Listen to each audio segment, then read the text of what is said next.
fa eo amin'izay baolina kitra izay ihany dia efa ao anatin'ny dingan'ny ampahavalon-dalan'ny kanina 2024 isika raha nivokatra eo am-pelantanana aloha amin'izao fotoana izao satria manana isa efatra isika rehefa nandresy any Burundi ray nohotra teo amin'ny lalao faharoa ny fitiny namana zakino amintsika izay fionana tamin'ny Burundi izay.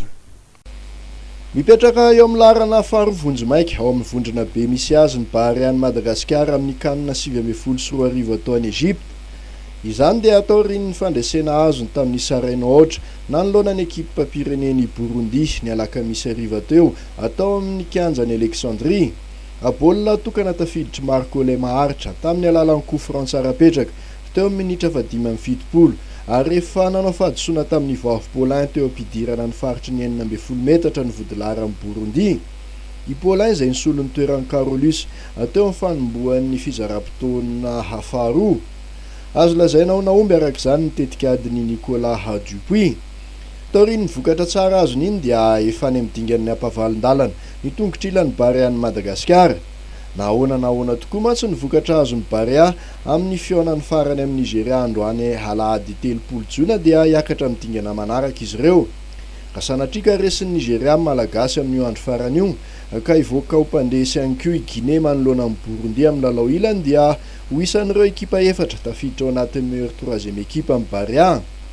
Tamin'ny ankapobeny dia nanjakan'ny BAREA ny fizara-potoana voalohany na dia tsy tafiditra tao anaty lalao azy amin'ny mpilalao malagasy tao anatin'ny 15 minitra voalohany. Fanafihana 6 jaune nataon'ny ekipa pirenena malagasy tamin'ny fizara-potoana voalohany io. Baolina efatra ny tokony ho tafiditry Carolus raha baolina roa kosa ny saika tafiditry Efaneva Ima. Mbola nitohy nanao fanafihana sesilany ihany ny BAREA teo amin'ny fizara-potoana faharoa ka nisy vokany tamin'ny fandresena azony. Marihana fa tsy nanova ireo mpilalao 1 minitra voalohany tamin'ny fionana tamin'ny Guinée ny sabotsy 2 Jona lasa teo ny mpanazatra Nicolas Dupuis. Azo lazaina ho fandresena lehibe ho amin'ny malagasy tsy akanavaka iny azony BAREA ny Alakamisy teo iny. Isa efatra tokoa mantsy no azony BAREA tao anatin'ny lalao roa nataony. Izany hoe tsy mbola ny baby faharesena mihitsy ny malagasy tamin'ity fandraisana anjara voalohany amin'ny kanina ity.